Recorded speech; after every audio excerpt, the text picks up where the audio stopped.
Welcome to Island Ripple. I am Vanetta, and we are here with part 2 of our conversation with the legendary Patsy Cadet. If in the case you did not see part 1, be sure to check out our Facebook page, check out our YouTube channel, Cut TV, for part 1. So welcome back, Miss Cadet. Good to be here. Okay, so I remember saying in the first part of our interview how growing up I was listening to your music, and it's not to say I didn't know your name, but it sounded very foreign. It sounded very like larger than life, because my father, he used to have these old records and those record players. So I grew up hearing some really, I don't want to call it vintage music, but I mean that's what they will call it now, right? Yeah. But it was really good music, and we used to dance and stuff. So imagine being in the households of St. Lucians, listening to your music. What has been the feedback? I mean, I know you've traveled widely and you've done these tours. What has been the feedback from St. Lucians about, in regards to the songs and phenomenal, your music? Phenomenal. I'll tell you, the first reason being, I was the first in a lot of things in my life. Believe me. Yes. And I was the first St. Lucian woman to have come out with a recording experience. Wow, that's amazing. Because back in that time, entertainment, even singing, male singing was frowned upon. Okay. You had to be a lady of the night to be involved in this kind of thing. In that entertainment I actually used to hear all these guys she's moving around with, that's the band, and this, that, and the next. Yes. But then that is what was good for me, because it made me that person who brought out from the woodwork all the talent that was sitting around and people didn't know what to do with it. I was the trailblazer, which I'm called by many people. Yes. A simple thing like I'm just walking down the road and my songs were always blaring. Yes. And and when these songs came on, people would turn up their music. And I'm walking on the road and I'm trying hard not to walk, because I used to walk really fast. And let's imagine bad situation is playing and I'm walking down the road. It's like I'm walking to the music and I didn't mean to do that. Right. But if you take a little look ahead of you, you'll see somebody behind a curtain, because they see Patsy Cadet walking down the road and they want to see what my reaction would be. Straight-faced and going about my business. Wow. But people were always so wonderful. That's great. And they still do embrace me, I must admit. If I were to be guided only by how people felt, I'd be really, really far, But that was very good for me, and as a result, without any publicity or anything, I was sold. Wow. Yeah. And back in those days, we had no social there was media, not a lot going. Nothing at all. There wasn't a lot happening. So it was like, I recall just, I could walk into any show because it was acceptable. I was going to the movies with my husband, and there was a show going on at the town hall. In fact, I think what made me stop to listen was that Invader was on. Right. And I thought, gosh, I'd like to go and sing, So I went through the yard and I went backstage and I asked them if I could sing. My shoes were not appropriate, but my dress could have passed. I borrowed somebody's shoes. Wow. And I went on stage and did a song. It's like, it was that sort of love that I was getting from everywhere. Very welcomed, very accepted, and so on. And it's also, I would be feeling like I'm making a contribution, even if I was on my way to the movies, which of course was, right? But I felt very fulfilled that I did something, and it has worked for me even overseas. In the UK, my sister-in-law and I, we went to a pub. We were taking a nice long walk. We stopped at the pub. And going into the pub, I'm hearing, Patsy Cadet. And you think you're in the UK. And you're just saying, yes, and yet you're being recognized. Being recognized, and naturally there's St. Lucian people there who are able to relate, you know. And that's it, you know. That's not all it is, but that's an inkling of an inkling, right? Okay, so I mean, coming out of that in regards to the touring and in regards to, you know, traveling with the band, I am sure, and I remember you said from our last interview, you went into the family way at a point. So I'm thinking, even after you had your family and so forth, I'm sure there would have been sacrifices that would have been made there. So give us a little idea of how that was, because even now, just thinking about, you know, the artists now and so forth, you know, people would, you know, have their children and so forth, and you would not necessarily see what's happening behind the scenes, but we understand that, hey, you know what, some things have to give. So in that era, in that time, just give us an idea of how it was for you. Okay. Balancing these two worlds. First of all, I don't know many people who would want to wear my shoes. Right? Yeah. I had a hell of a lot of juggling to do because at that point, I was the only breadwinner. My mom, of course, was like of age, and she had had a stroke, and I had to take care of her. And then I had a baby to take care of, and I had my career to take care of. So I had to do a lot of time managing. Because when you're performing, then you have rehearsals, you have to do things like go to the salon, you know, so it took a lot of time management.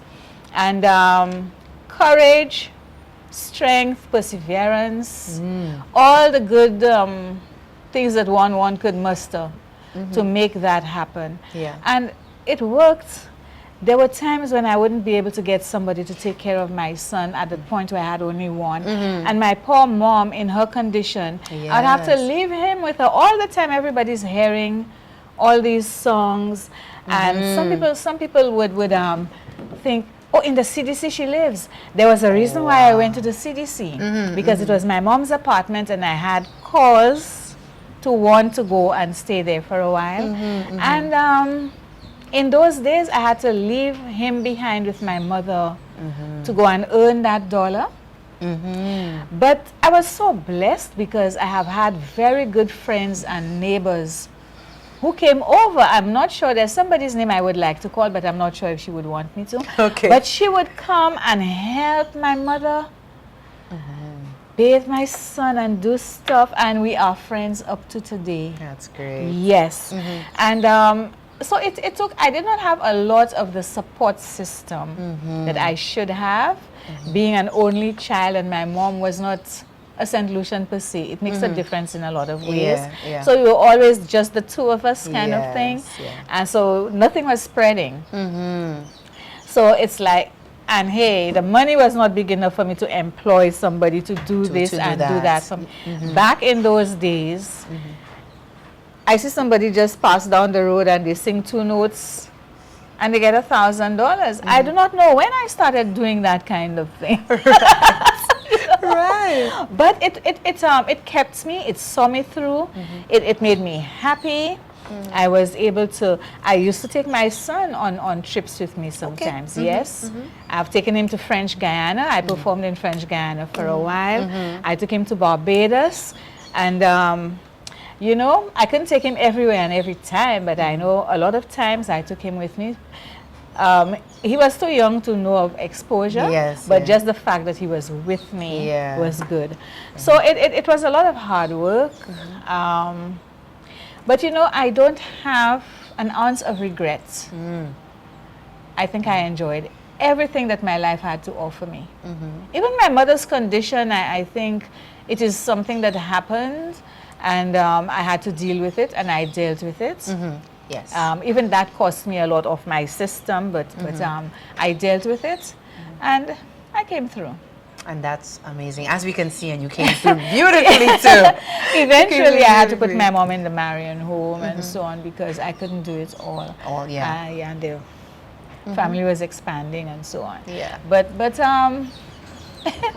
You know, what's striking me right now is that everybody you interview is going to tell you what they're going to do, but I'm telling you what I have done. Well, and that's good, because we look at different aspects, different things, Yes. and you have an amazing story to tell. So I have a question for you.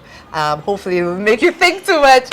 What would you say is your biggest accomplishment as a performer, as a singer? What would you say? Accomplishment. Yeah. One that stands out to you. You mean entertainment, like show-wise? Show-wise, yes. Oh, there were many great moments. But the most amazing experience I ever had was in French Guiana. Okay.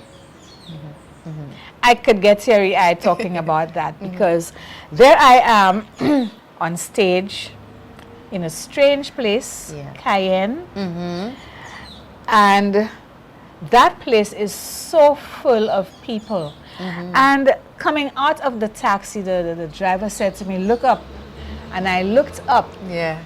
And my name was out way in the sky. Wow. I have to say in the sky, because that building was so huge. Was so tall, yes. I'm saying Patsy, Cadet.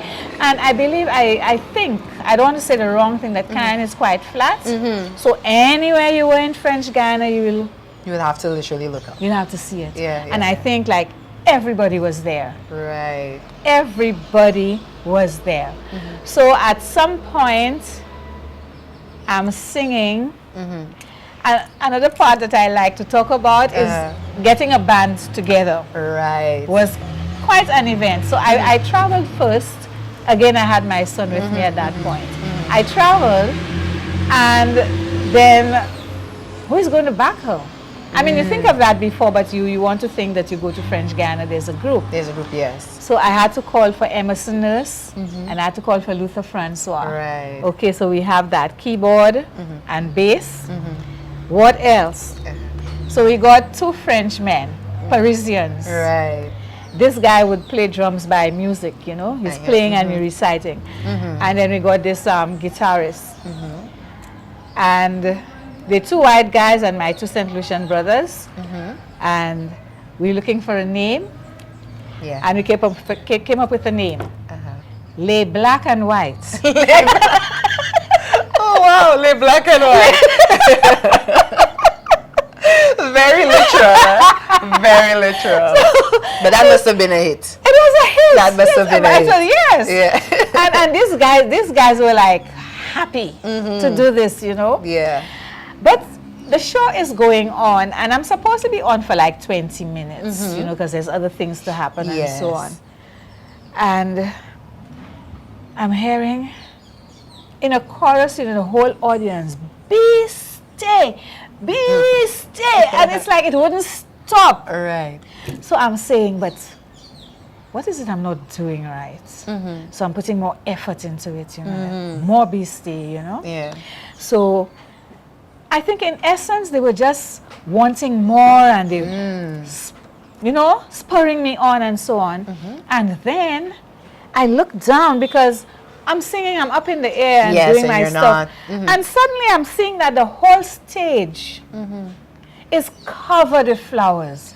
White flowers. I don't know where these flowers. They were pelting those flowers on the stage. That's amazing. And I was not aware. Because you were so focused on performing. Yes, and I'm seeing this thing, and it's like, yeah, you know, and the Biste thing happened, and I put my bits in, and eventually, I mean, it was like over an hour, like going into 2 hours, I'm still on stage. Wow. You know, and so at some point I had to cut out, and the show continued, and I discovered like that photographer who was there, he made a mint. I can imagine. Next day I ran to his studio to see whether I could get some pictures, and he says to me, "Fini, tout fini." Wow. He just had nothing left. Yeah, but yeah. I was told he made a mint. Oh But my that's goodness. okay, because I'm sure a lot of people there in Cayenne still have those pictures and so on, because, oh my goodness, I was young then, you know, so I Yeah. was kind of like,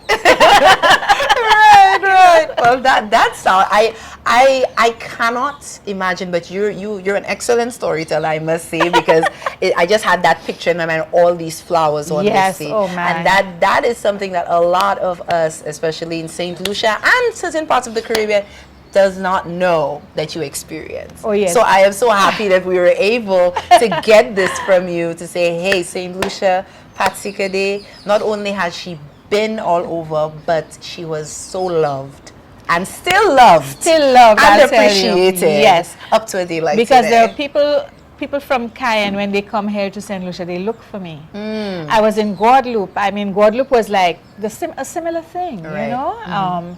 Excepting a lot of my entertainment was done in like hotels and so on. Yeah. Very few times, like this was a cinema in Martinique. We had stints in Martinique, and it was the same sort of thing. The love was like you could feel Feel it, yeah. the love in the air. Yes. And it went down so well that the owner of that theater where we performed had theaters in Guadeloupe also. That's how and it just like, Wow. we had to do all his theaters in Martinique, all the theaters in Guadeloupe, and it's like, you know, Wow. Yeah. Well, I keep saying wow because I'm in awe, and I am so happy that you came by. Thank you so much, Miss you know, it's my Cadet. pleasure. I'm not, I don't go around. Sometimes I go out and somebody's going to say, meet Patsy Cadet, and I go, oh no. I'm not one who will go out there and da-da-da-da-da. You know, Yes, it's like, yeah. but in a situation like this, it's good to be able to tell Yes. of one's experiences, you know, and my experiences were beautiful. As we can clearly Yes, see and beautiful. clearly hear. Yeah. Yeah. No matter what happened, I'll give you one scenario. I know we have to go. Yeah. I was in Grenada. I lived there for like 10 years, and I was making ready to go to perform that night. I was at the Rex Grenadian. Okay. Right. And my phone rang. At that point, I was doing the hair and just to put on my clothes, Yeah. get into the car, leave, and my phone rang. Somebody I didn't know. My son was so kerfuffled that he just could not remember my number, so he just called the number and asked the person to look in the book for this name Yes. and call. And this person called me to say my mother just passed. Ah. And I am getting ready to go and perform. It's too late to do other than just that. So I went. And you performed. I performed. And the next morning, I was on the first flight out to St. Lucia. And this is the sort of strength Yeah. that you get. And I don't know where it came from. My parents were two strong persons, two strong individuals. And I think I have a lot of that because the things that I had, the circumstances under which I had to perform, Yeah. I had to be a very exceptionally strong person. Yeah. And I'm grateful to God for that he took me through storms and through good times, but I endured all of it. Wonderful. Yes, I think. Thank you for joining us, Miss Cadet. We love you. We hope to see you at a point in time again. Island Ripple I'm around. really appreciates I'm you. around. Yeah, I'm one of your biggest fans. So Awesome. you just say Thank the word you. and I will be there. Awesome. Well, Island Ripplers, this has been another amazing interview. Thank you so much for joining us. Remember, Island Ripple, a little knowledge goes a long way. Pass it on because that's the ripple effect. I am Vanetta. See you next time.